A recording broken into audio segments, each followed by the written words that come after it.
Now, the A-6E TRAM is a pretty unique premium aircraft found in War Thunder. You can no longer, unfortunately, buy this aircraft, but if you guys have already purchased it, this should help you out a little bit talking about its CAS capabilities, and if it ever comes back on sale, this will also let you guys know if you want to buy it or not.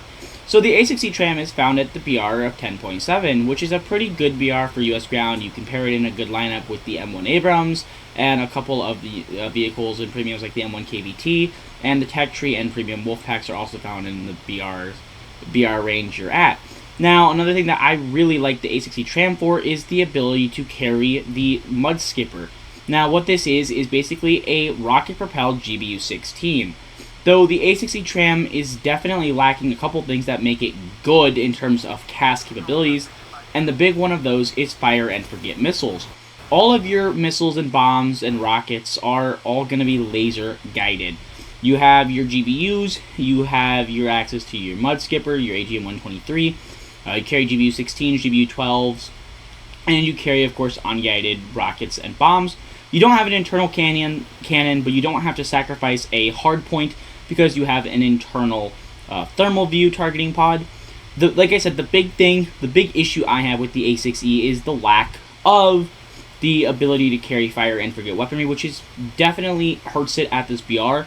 But at high altitude, using it to toss in GBUs and Mud Skippers, it performs that role very, very well. Plays a lot like the A7, found at a little bit of a lower BR, or even the 10.7 A7 with the Walleye.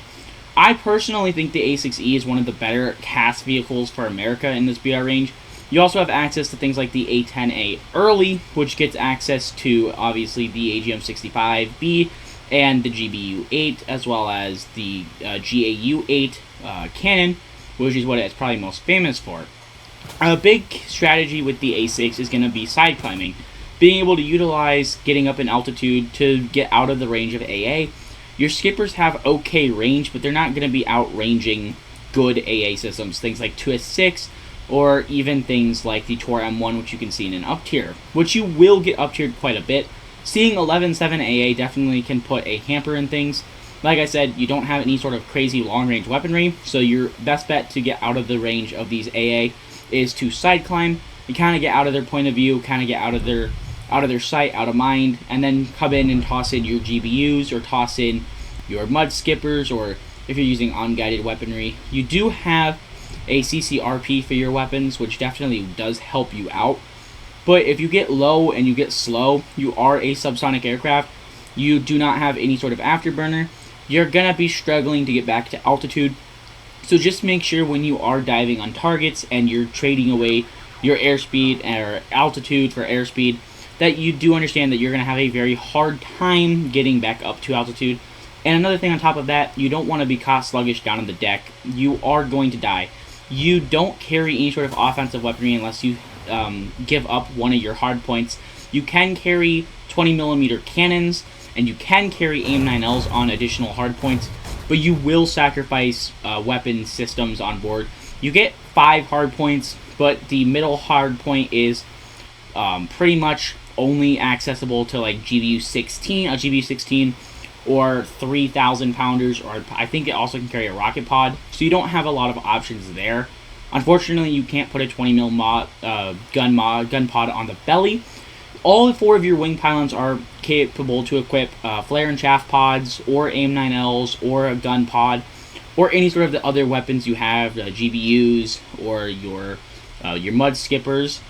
And the big, unfortunate, sad thing with the Mud Skipper is that you are not really, you're still a bomb. It's still a big bomb. It is not going to become a Maverick just because it has a rocket. It's a rocket-propelled GBU-16, which is great. If it hits a target, it'll probably end up killing it. And you do actually have a CCRP or CCIP to be able to actually fire this kind of in the same area you want to shoot it. I think you could also maybe use these unguided if you wanted to, just toss them at a cap. But I've only ever used them with the laser. Obviously, it's a laser-guided bomb. It just has a rocket propeller booster on it.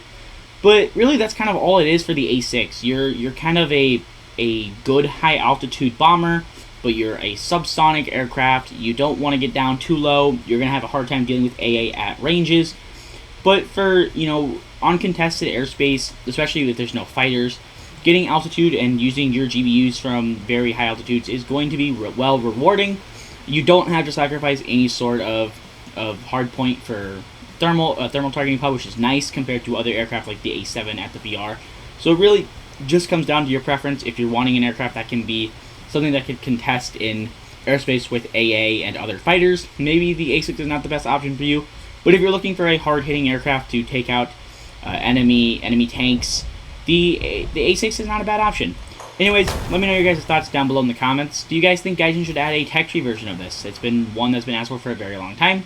Anyways, hope you guys enjoyed this one, and I will see you guys in a later video.